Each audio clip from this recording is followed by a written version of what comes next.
This one condition Lord Huntly communicated to his royal master.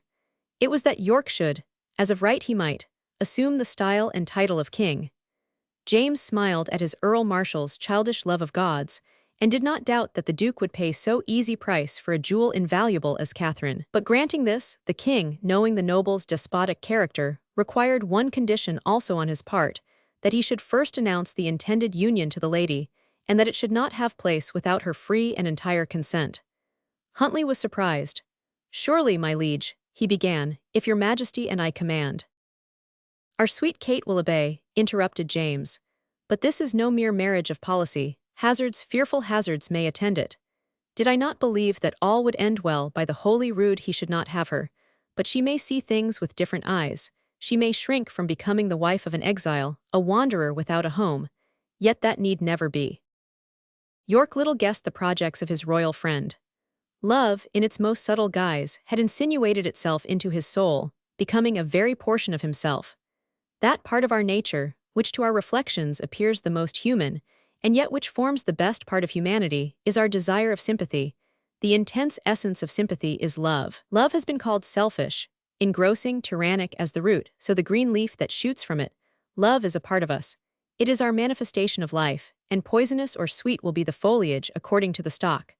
When we love, it is our aim and conclusion to make the object a part of ourselves.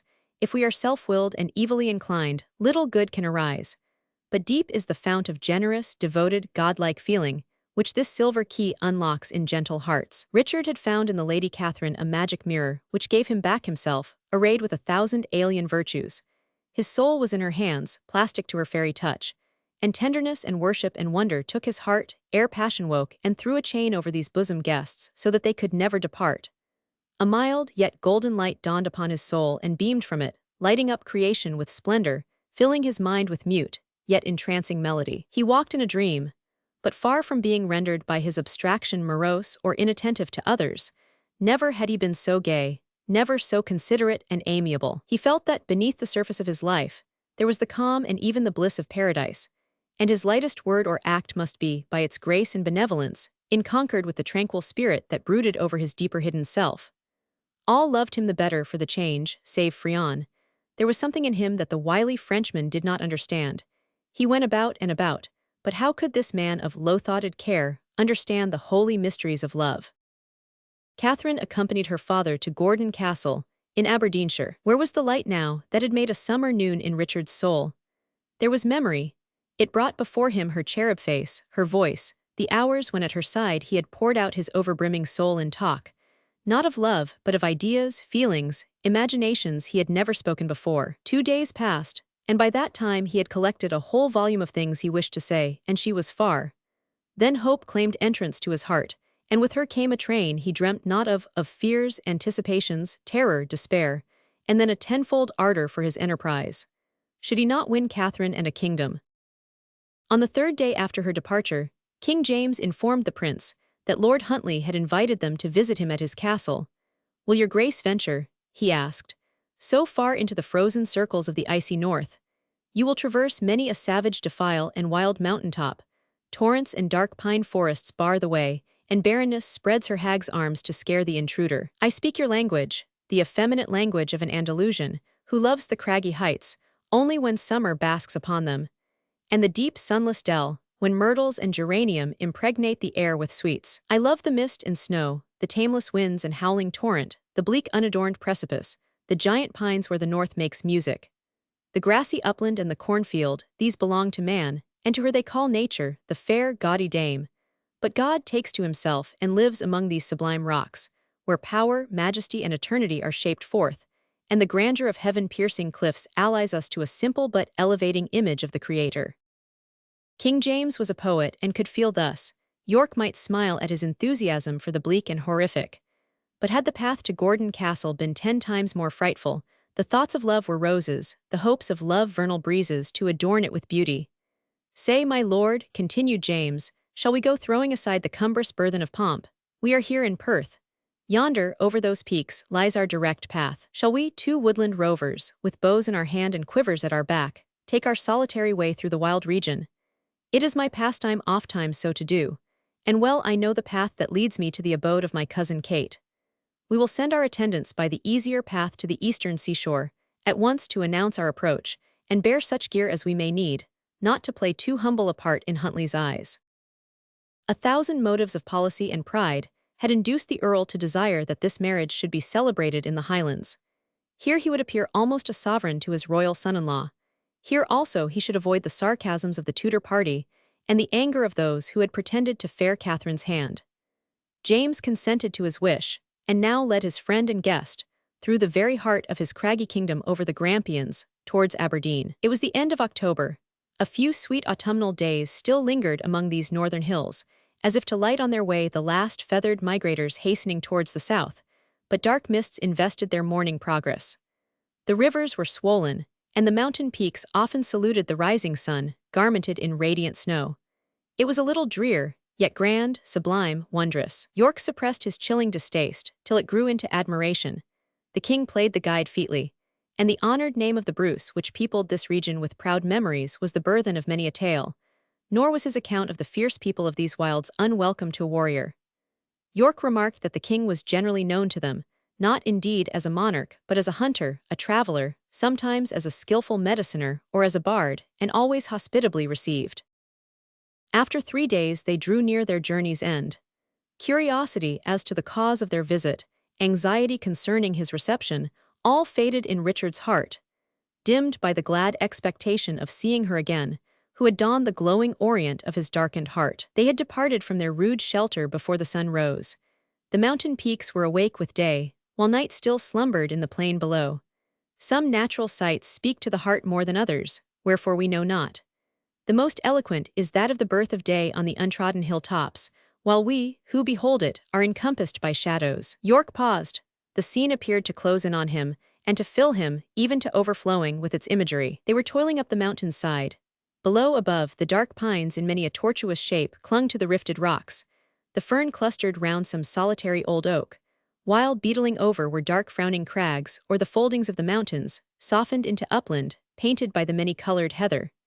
With the steady pace of a mountaineer, King James breasted the hillside, nor did York belie his rugged Spanish home. As a bravado, the king, in the very sheer ascent, trolled a ballad, a wild Scottish song, and Richard answered by a few notes of a Moorish air. A voice seemed to answer him, not an echo, for it was not his own, but taking the thrilling sweetness of Monina's tones. Ungentle waves and untaught winds, whither bear ye now the soft nursling of Andalusia? Such a thought darkened York's brow, when the king, pausing in his toil, leaned against a jutting crag. Both young, both gallant, both so noble and so beautiful, of what could they think, of what speak? Not of the well-governed realm of the one, nor the yet unconquered kingdom of the other. Of such they might have spoken among statesmen and warriors, in palaces or on the battle plain. But here, in this wild solitude, the vast theater whose shifting scenes and splendid decorations were the clouds, the mountain, the forest, and the wave, where man stood, not as one of the links of society, forced by his relative position to consider his station and his rank, but as a human being, animated only by such emotions as were the growth of his own nature. Of what should they speak? The young, the beautiful, but love. "Tell me, gentle cavalier," cried James, suddenly, "hast thou ever been in love? Now would I give my jewel-hilted dagger to tear thy secret from thee," continued the king, laughing, for York's eyes had flashed with sudden light and then fell downcast. Where were his thoughts? At his journey's goal or on the ocean sea? If he smiled, it was for Kate, but the tear that glittered on his long eyelashes spoke of his Spanish maid. Yet it was not the passion of love that he now felt for his childhood companion. It was tenderness, a brother's care, a friend's watchfulness, all that man can feel for woman, unblended with the desire of making her his. But gratitude and distance had so blended and mingled his emotions, that thus addressed, he almost felt as if he had been detected in a crime. "Now by the holy rood thou blushest," said James, much amused. Not more deeply was fair Catherine's cheek bedeyed when I put the self-same question to her. "Does your grace guess wherefore we journey northwards?" Richard turned an inquiring and unquiet look upon his royal companion. A kind of doubt was communicated to James's mind. He knew little of his friend's former life. Was it not possible that engagements were already formed, incompatible with his plans? With some haughtiness, for his impetuous spirit ill brooked the slightest check, he disclosed the object of their visit to Castle Gordon, and the proposal he had made to the Earl to unite him in marriage to the Scottish princess. "When I shall possess my kingdom, when I may name my wife that which she is or nothing queen," Richard exclaimed. "Nay, I speak of no millennium, but of the present hour," said James. The enthusiastic king, bent upon his purpose, went on to speak of all the advantages that would result from this union. York's silence nettled him. The prince's thoughts were, indeed, opposed to the exultation and delight which his friend had expected to see painted on his face. The first glad thought of a lover is to protect and exalt her he loves. Catherine was a princess in her native land. And what was he? An outcast and a beggar, a vagabond upon the earth, a man allied to all that was magnificent in hope, to all that imagination could paint of gallant and true in himself, and devoted and noble in his friends. But these were idealities to the vulgar eye, and he had only a title as unreal as these, and a mere shadowy right to bestow. It had been sinful even to ally Monina to his broken fortunes, but this high offspring of a palace, the very offer, generous as it was, humbled him. A few minutes' silence intervened, and in a colder tone James was about to address him, when York gave words to all the conflicting emotions in his breast, speaking such gratitude, love, hope, and despair, as reassured his friend, and made him the more resolved to conquer the difficulties unexpectedly given birth to by the disinterestedness of his guest. A contest ensued, Richard deprecating the rich gift offered to him, the king warmly asserting that he must accept it. The words vagabond and outcast were treason to his friendship. If which was impossible, they did not succeed in enforcing the rights to his ancestral kingdom. Was not Scotland his home, forever his home, if he married Catherine? And the monarch went on to describe the happiness of their future lives, a trio bound by the ties of kindred, by affection, by the virtues, nay, even by the faults of each. He spoke also of the disturbances that so often had wrecked the fortunes of the proudest Scottish nobles, and said that a princess of that land, united, it might be, to one of its chiefs, trimmed her bark for no summer sea. "Like these wild highlands are our storm-nursed lives," continued James. "By our ruder thanes the beautiful and weak are not respected, and tempest and ruin visit ever the topmost places.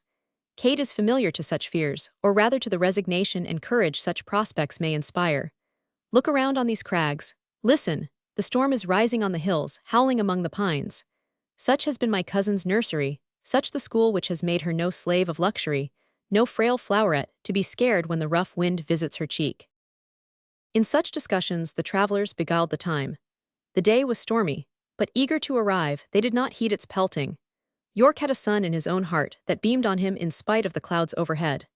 Notwithstanding his first keen emotion of pain at the idea of linking one so lovely to his dark fate, the entrancing thought of possessing Catherine, that she had already consented to be his, animated him with delight, vague indeed, for yet he struggled against the flattering illusion. After battling the whole day against a succession of steep acclivities, as evening drew near, the friends gained the last hill-top, and stood on its brow, overlooking a fertile plain or strath, an island of verdure amidst the black, precipitous mountains that girded it.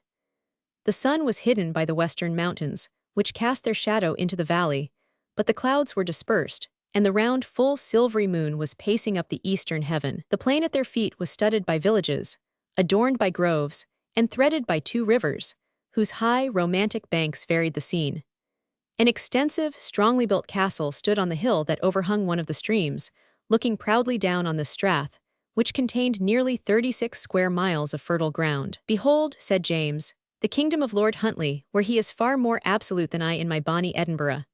The Gordon fought for the Bruce, and the monarch bestowed on him this fair, wide plain as his reward. Bruce, flying before his enemies, on foot, almost alone, among these savage Grampians, then looked upon it as now we do.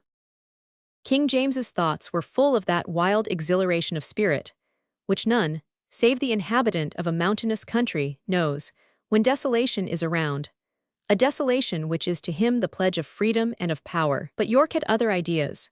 He had been told that the Lady Catherine had yielded a willing consent to the proposal made, and she whom he had before conversed with only as a gentle friend, she, the lovely and the good. His young heart beat thick. It had no imagery, far less words, expressive of the rapture of love, tortured by the belief that such a prize he must, resign. The petty tyranny of trivial circumstance often has more power over our best judged designs than our pride permits us to confess. From the moment York entered Castle Gordon, he found an almost invisible, but all-conquering net thrown over him. The Gordon, for thus the Earl of Huntly preferred being called, when surrounded by his clan in his northern fastness, received the princes with barbaric but extreme magnificence. His dress was resplendent, his followers numerous, and richly clad according to Highland ideas of pomp. But no Lady Catherine was there, and it soon became apparent that Richard was first to see her at the altar. Sounds of nuptial festivity rang through the castle. Instead of grace or generosity attending his meditated declining of the honor, it would have borne the guise of an arrogant refusal. There was also something in the savage look of the clansmen, in the rude uncivilization of her native halls, where defense and attack formed the creed and practice of all, that reconciled him to the idea of leading her from the wild north to softer, milder scenes, where every disaster wears a gentler shape, soothed, not exasperated by the ministrations of nature. At midnight, but a very few hours after his arrival, he stood beside her in the chapel to interchange their vows. The Earl had decorated the holy place with every emblem that spoke of his own greatness and that of his son-in-law. The style of royalty was applied to him, and the ambitious noble, overleaping himself, grasped with childish or savage impetuosity at the shadowy scepter and obscure cloud-wrapped crown of the royal exile. York, when he saw the princess, summoned all his discernment to read content or dissatisfaction in her eyes. If any of the latter should appear, even there he would renounce his hopes. All was calm, celestially serene. Nay, something almost of exultation struggled through the placid expression of her features as she cast her eyes up to heaven, till modest gentleness veiled them again, and they were bent to earth. The generosity and pride of woman had kindled these sentiments. The Lady Catherine, a princess by birth, would scarcely have dreamed of resisting her father's behests, even if they had been in opposition to her desires. But here she was to sacrifice no inclination, nothing but prosperity, that must depart forever, she felt. She knew, when she became the bride of England's outcast prince, yet should aught of good and great cling to him, it was her gift, and to bestow was the passion of her guileless heart. It was not reason, it was feeling, perhaps superstition, that inspired these ideas. The seer who foretold her fortunes had been her tutor and her poet. She believed in him, and believed that all would be accomplished, even to the death of the beautiful and beloved being who stood in the pride and strength of youth at her side. All must be endured, for it was the will of heaven. Meanwhile, that he should be happy during his mortal career was to be her study, her gift, the aim of her life. In consenting to be his, she also had made a condition, that, if defeat awaited his arms, and that again a wanderer he was obliged to fly before his enemies, she was not to be divided from him. If no longer here, she was to be permitted to join him. If he departed, she should accompany him. As the priest bestowed his benediction on the illustrious and beauteous pair, a silent vow was formed in the heart of either. Doomed by his ill fate to hardship and dependence, he would find in her a medicine for all his woes, a wife, even the better, purer part of himself, who would never suffer him to despair, but who would take the bitterer portion of his sorrow on herself, giving in return the heroism, the piety, the serene content which was the essence of her being. His vow, it depended not on himself, poor fellow. Never through me shall she suffer, was the fervent resolve. Alas, as if weak mortal hands could hold back giant calamity when he seizes the heart and rends it at his pleasure. Chapter 32. The March Towards England. But these are chimes for funerals. My business attends on fortune of a sprightlier triumph. For love and majesty are reconciled, and vow to crown the Empress of the West. Ford. The royal party returned to Edinburgh, where the nuptials of Richard of England and the Lady Catherine were celebrated with splendor. Festivities of all kinds, tournaments, hunting parties, balls, succeeded to each other, but far beyond every outward demonstration was the real happiness ensured by this marriage. Graced by Catherine, the little English court became a paradise. The princess assumed her new character among the exiles with facility, yet the phrase is bad, for Catherine could assume nothing, not even a virtue, if she had it not. In every position she was not princess, queen, patroness, or mistress, but woman merely, a true-hearted, gentle, refined woman. She was too young for the maternal character to be appropriate to her, yet the watchfulness and care she had for all resembled it. Her new subjects felt as if before they had been a disconnected, vagabond troop, and that dignity and station were assigned to them through her. Through her the charities and elegances of life hallowed and adorned them. The quality most peculiarly her own was the divine simplicity which animated her look, her manners, her acts. Taintless simplicity, that best of fascinations, whose power is not imperious and sudden but gradual and changeless, where every word spoken is but the genuine interpreter of the feelings of the heart, to which not only falsehood, but even the slightest disguise or affectation is wholly foreign, and which is the more delicate, winning, and kind from being spontaneous. So that, as in describing her, her royal cousin had said, you almost questioned her authority from its want of pretension, yet yielded to it in all its extent. Richard's political position stood higher than ever. The ever-watchful Duchess of Burgundy had sent a renowned Burgundian captain, Sir Roderick de Lalling, with 200 German mercenaries. The King of France, at the request of Henry VII, had dispatched an embassy to King James to advise a peace between England and Scotland. The ambassador was the Sire de Concresalt, York's ancient friend, who continued to espouse his cause warmly and gave it all the grace and honor of his high influence. King James was eager to collect his army and to prepare for an invasion. If Richard had lost any part of his open-hearted confidence and personal friendship, he had gained in his esteem and consideration. The change that had been operating was imperceptible to York, who naturally found in his marriage a barrier to the hourly intercourse they had formerly had when both were free. Yet change there was, greater even than the king himself suspected. The causes were easily traced. The Tudor party in Scotland, instigated by bribes and large promises, were very active in their enmity to the White Rose. They had been obliged to let the torrent of royal favor force its headlong way, but they watched the slightest pause in its flow, to throw impediments in the way of the abundant stream. Soon after his return from the north, it became apparent that the king continued no unsuccessful suitor to the Lady Jane Kennedy. This a good deal estranged him from his English friend, who no longer reproved, but whose tacit condemnation he feared, as well as that of his fair cousin. Nay, more, Lady Jane had drawn from him the cause of their transient quarrel, and now that she had yielded, felt angry and disdainful at the attempt made to estrange her lover. One of those lower eddies or currents of intelligence, so in use at courts, had reported an angry expression of hers to the Earl of Buchan, one of York's most active enemies. This grasping place in their difficult way was eagerly laid hold of by the conspirators. A coalition was formed between Lady Jane and this party, which ensured the aggravation of any ill feeling that might arise between the late brothers in heart.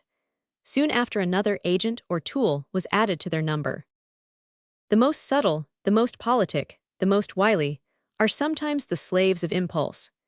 Nay, very often those who fancy that they measure their actions the most narrowly by the rules, either of self-interest or ambition, are more easily influenced to unwise passion by any obstacle thrown in their path. The Secretary Frion had hitherto considered himself of primal import to the English prince.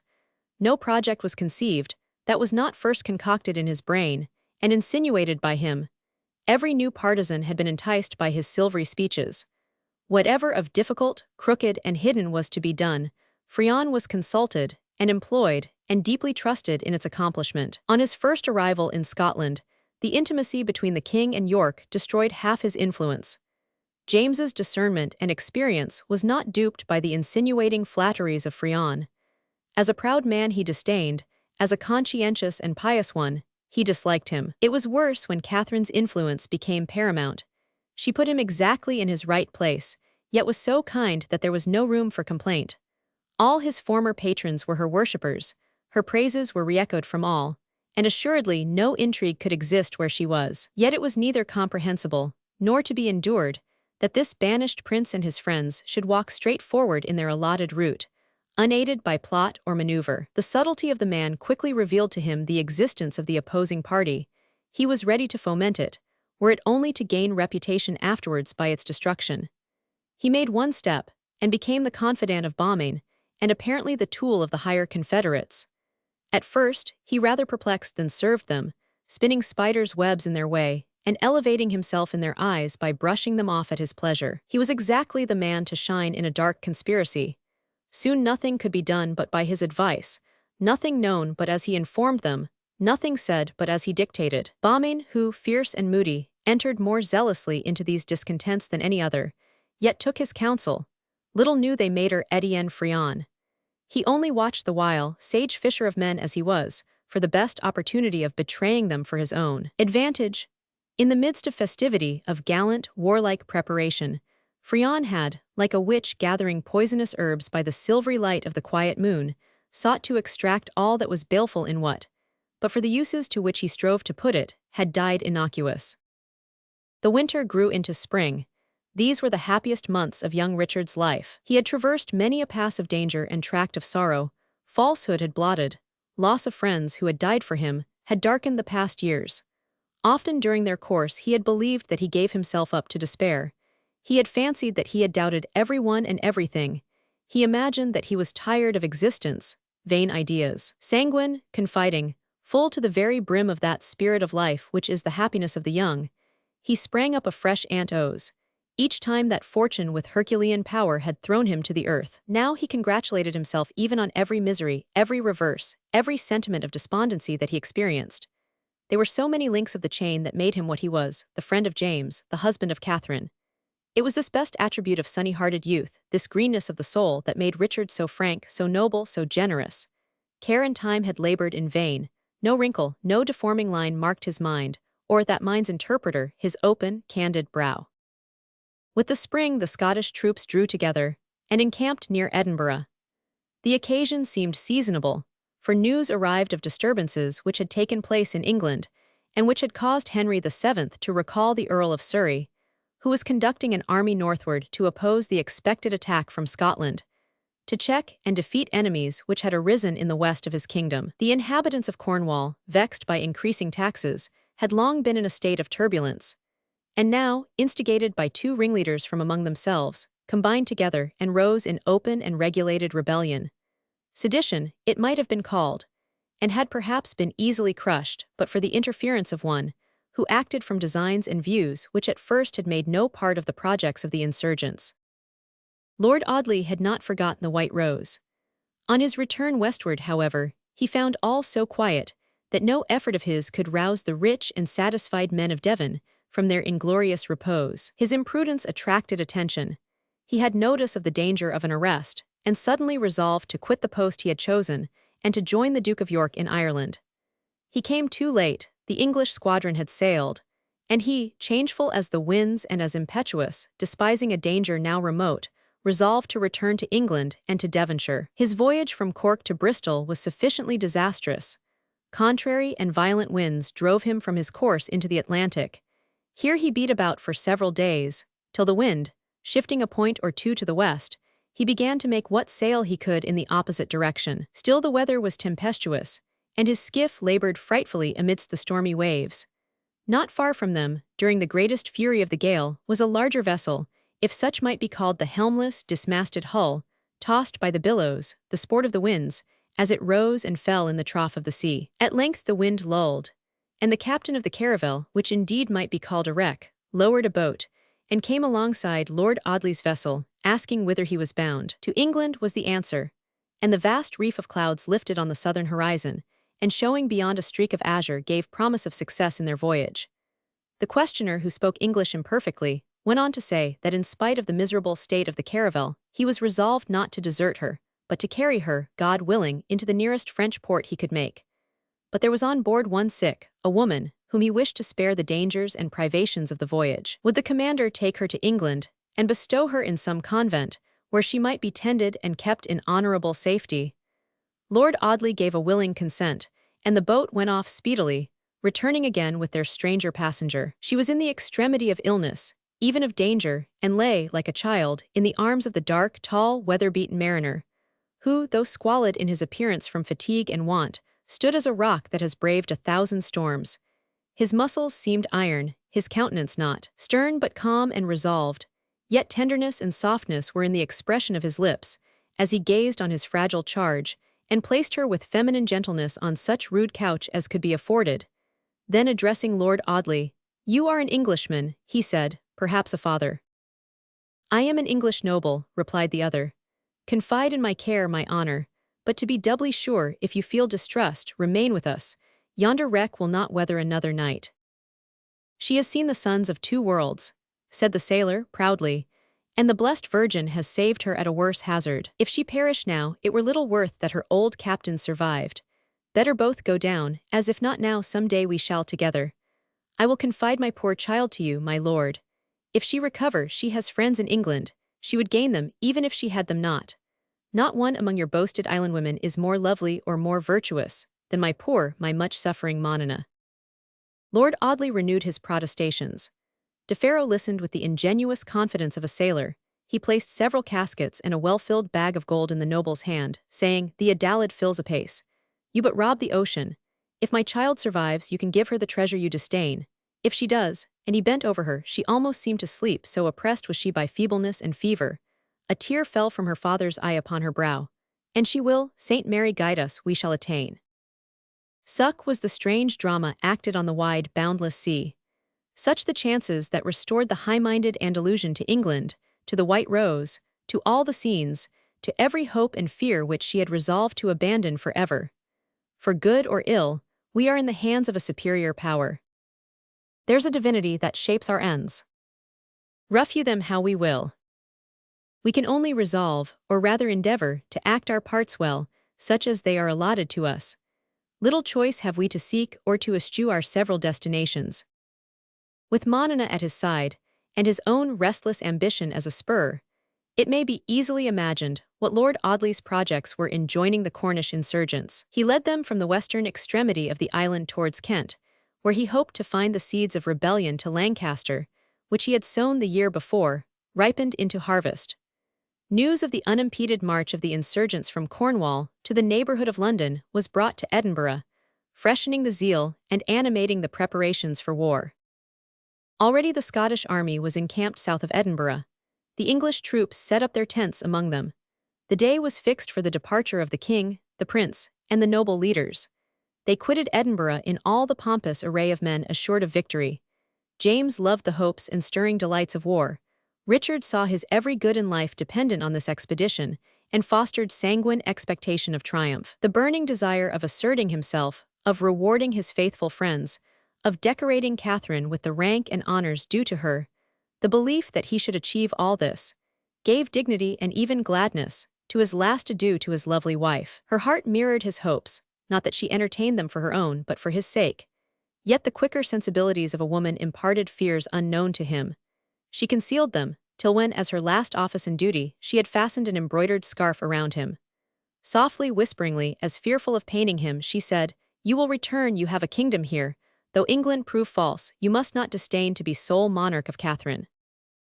These words had been spoken, earl, baron, and gallant knight thronged the courts of Holyrood. There was the sound of warlike trump, and the streaming of painted banners, among which that of the White Rose waved conspicuous. The king vaulted on his saddle. The Prince of England rode at his side. He was surrounded by the rude northern warlike chiefs, ancient enemies of his native land, whose fierce eyes were lighted up by the expectation of meeting their old adversaries in the field. Could he fancy that, through such aid, he might win back the crown usurped from him? King James and Richard rode side by side. At this moment, when the one was spending the riches of his kingdom and the lives of his subjects for the other's sake, while the hearts of both were softened by regret for their abandoned home, and both anticipated the joys of victory or perils of defeat to be shared between them, the sentiment of friendship was rekindled.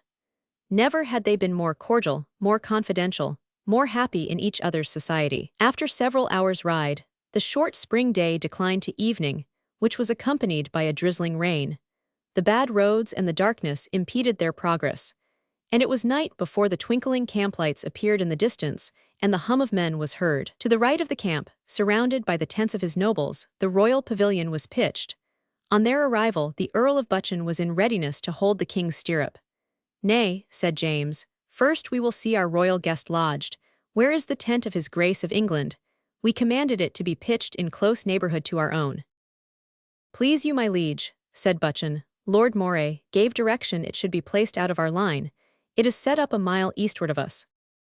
"My uncle forgot himself, and you also, Sir Earl, were bound rather to obey our order," said the king. "There were reasons," returned Buchan. "Your Majesty, I dare aver, will approve the change, and His Highness of England also. There was a brawl between the Scottish borderers and the English. Blood has been shed. We feared that the peace of the encampment, not to say the life of His Highness, would be endangered if he were in the midst of our savage Southrons." "I like not this," said James moodily, but it is too late to change tonight. The raindrops begin to freeze upon my hair. Your Highness would rather be in your tent, far though it be from mine, than quarrel about its position at this inclement hour. Lord Buchan, you will attend him thither. Prince, good night. Tomorrow we will be more brotherly in our fashion. Now the fiat of my Lord of Moray must be obeyed. The king dismounted, and entered his pavilion. As the cloth was raised, a blazing fire, the apparel of silver flagons and golden cups, the trim appearance of silken-suited pages were visible, making strong contrast with the cheerless blank without. One slight glimpse revealed the cause, and partly excused the inhospitality of James, in not inviting his guest to partake his warm cheer. One in a kirtle sat somewhat retired from view. The quick motion of her head, the glance of her dark eye, showed that the monarch had been impatiently expected, and was gladly welcomed by the lovely daughter of the Earl of Castles. Lord Buchan accompanied Richard, Lord Barry, and Plantagenet to their quarters, talking, as he went, of the contention which had terminated fatally to several. They rode down the elevated ground on which the king's tent was placed, over a plashy, low plain, through a little wood of stunted larch, across a narrow dell, in whose bottom a brook struggled and murmured, to the acclivity on the other side, on which the tents of the English troops were pitched. Considerably apart from the rest was Richard's own pavilion. All looked tranquil and even desolate, compared to the stirring liveliness of the Scotch camp. Richard was received by Sir George Neville, who looked more than usually cold and haughty as he bent to Lord Buchan's salutation. The Scotchman uttered a hasty good night, galloped down the upland and across the dell, and was lost to sight in the wood. "What means this, Sir George?" was the prince's first remark. "What discipline is yours, brawling and bloodshed with our allies?" "Did your Highness name them our enemies?" said Neville. "It were more appropriate. Suspend your displeasure, I beseech you, until I can lay before you the reality of what you name a brawl. My honor, and I fear all our safeties, are concerned in the discovery. Now your grace is wet and fatigued, you will repose." Richard desired solitude, not rest. He wished to be alone, for 1,000 intricate ideas possessed him, clamoring to be attended to. He dismissed his friends. Frion only remained Frion, who lately had almost become surly, but who was now smooth, supple as ever. His eye twinkling as of yore, and his ready laugh, that most characteristic part of him, again showing the old secretary, returned. To the prince's warm heart, the appearance of discontent and moodiness was peculiarly grating. The smile or frown even of Frion had power over him, and he felt grateful to the man for his glossy and satisfactory speeches, now that, spite of himself, a feeling, it was not fear but an anticipation of evil, disturbed his mind. At length he dismissed him, yet still he felt utterly disinclined for sleep. For some time he paced his tent. Images of war and battle floated before him, and then the vision of an angel with golden hair came not to calm, but to trouble him with unquiet regret. In vain he strove to awaken the flock of gentle thoughts that usually occupied him. His ideas seemed wolf-visaged. Unreal howlings and cries rung in his ears. This unusual state of mind was intolerable. He folded his cloak round him and stepped into his outer tent. Frion, 2 pages, and his esquire were to occupy it, but he found it solitary. This seemed a little strange, but it was early yet. He lifted the outer cloth. A sentinel was duly at his post. The prince saluted him and passed on. The fitful winds of spring had dispersed the storm. The scarcely waning moon, encircled by the dark clear ether, was in the east. Her yellow light filled the atmosphere and lay glowing on the trees and little hillside. The prince stepped onwards, down the declivity, across the dell, into the wood. He thought he heard voices, or was it only the swinging branches of the pines? The breeze raised his hair and freshened his brow. Still he walked on, till now he came in view of the Scottish camp, which lay tranquil as sheep in a fold, the moon's bright eye gazing on it. The sight brought proud Granada and all its towers, with the Christian camp sleeping at her feet, before his mind, and he still lingered. Now the tramp of horses became audible, a troop wound down the hill. The leader stopped, exclaiming in some wonder, "My Lord of York, does your Highness need any service? Do you bend your steps to the royal tent?" "I blush to answer, Sir Patrick," replied the prince, "for you will scoff at me as the moon's minion. I came out but to visit her. Yet a knight need not feel shame at loitering beneath her ray, dreaming of his lady-love. You are more actively employed." "I was on my way to your Highness's encampment," replied the knight. "His Majesty is not quite satisfied with Lord Buchan's report, and sent but now his esquire to me to bid me visit it. With your good leave, I will escort you thither." Chapter 33. The assassin. Traitor, what hast thou done, however may thy cursed hands so cruelly have swayed against that knight, Harrow and Wheelaway? After so wicked deed, why liv'st thou longer day? Spenser. When he had been dismissed by his royal master, Frion called aside the esquire and sent him on an errand, it would seem of some import and distance.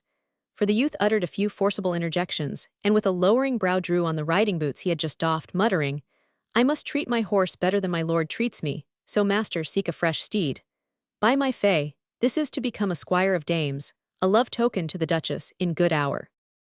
Having got rid of this young gentleman, Frion's next care was to give distant employment to the pages, saying he would wait their return. But scarcely had they entered the most crowded part of the camp, before with quick cautious steps the secretary took the same path which the prince trod half an hour later. He crossed the dell, and arriving at the little wood of larches, instead of traversing, he skirted it till the gentle eminence on which the English camp was pitched grew higher and more abrupt. The murmuring brook took the guise of a brawling torrent, grey rocks peeped out from the soil, and the scene became wilder and more mountainous. He walked on till he arrived where a rustic bridge spanned the stream.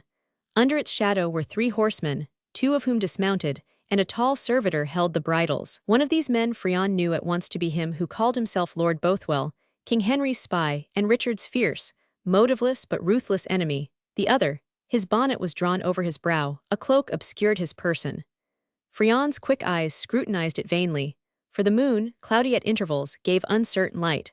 Besides, the man had stationed himself within the deepest shadow of the bridge. Good befall your watch, said Frion. Your worship is before your time. Is not already? Asked Beaumain. That question is mine, replied the other. You know our treaty, not a hair of my lord's head must be injured. Tush, tush, fear not, good conscience stickier, replied Bothwell with a contemptuous laugh. No ill will befall the boy, we but ferry him over the Tweed a few hours earlier than he dreamed of, and land him all gently on the shore he seeks. As for thy reward, I have said, name it thyself. Fair words are these, Sir John Ramsay, said Frion. But I said before, I must have surer pledge, both for my reward and my lord's safety. King Henry will haggle about payment when the work is done, and the steel you wear is a toper in its way. How now, Sir Knave, cried Beaumain, thinkest thou that I will turn midnight stabber? The man in the cloak started at these words. He uttered some sound but again drew back, while the person who continued on horseback said, and his voice was that of the Bishop of Moray, King James's uncle, a truce to this contention, master good fellow, whatever thy name be, I will answer for thy pay, and here is earnest of my truth. He threw a purse at Frion's feet. The peace of 2 kingdoms, the honor of a royal, too long dishonored house are at stake. No time is this to squabble for marks, or the paltry life of a base impostor. I, a prince of Scotland, avouch the deed. It were more friendly, methinks, to unlock his life with the steel key of our friend Wyatt, than to devote him to the gallows. Let Scotland be rid of him, I reck not how. Again Frion fixed his eyes on the other. The clouds had fallen low in the sky, the moon was clear, the western breeze murmured among the bushes and the trees, and the beams of the silvery planet played upon the unquiet waters. We have no time for delay. Sir John, said Frion, prithee introduce me to our fellow laborer. This is the king's emissary. You call yourself Wyatt, Master Black Cloak. The other made a gesture of impatience as he stepped aside. Beaumain and Moray discoursed aside, till the former bade the secretary lead on.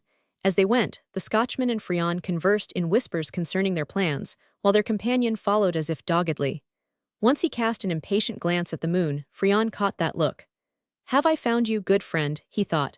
Then by Our Lady of Embrun, you shall acquit you of the debt I claim this night. With quicker steps the provincial proceeded, till they readied the opening of the valley, and came opposite the slope on which the English camp was pitched. Furthest off and far apart was the royal pavilion, the banner of England flapping in the breeze, and this the only sign of life. But for this, the white silent tents looked like vast druidical stones piled upon a wild moor. They paused. I must go first, said Frion. We have wasted more time than I counted for. You will await me here. Listen, Master Frion, said Beaumain. I would hardly trust you, but that I think you are a wise man. Silver angels and golden marks as a wise man you will love. One thing you will hardly seek, a shroud of moonbeams, a grave in the vulture's maw. Look ye, one soars above even now, he scents dainty fare. 20 true men are vowed that he shall sup on thee if thou art forsworn. Thou wilt give some signal when all is ready. That were difficult, said Frion. I will return anon if there be any let to your enterprise. Else, when the shadow of that tall larch blackens the white stone at your feet, come up without fear. Have ye bonds ready for your prisoner?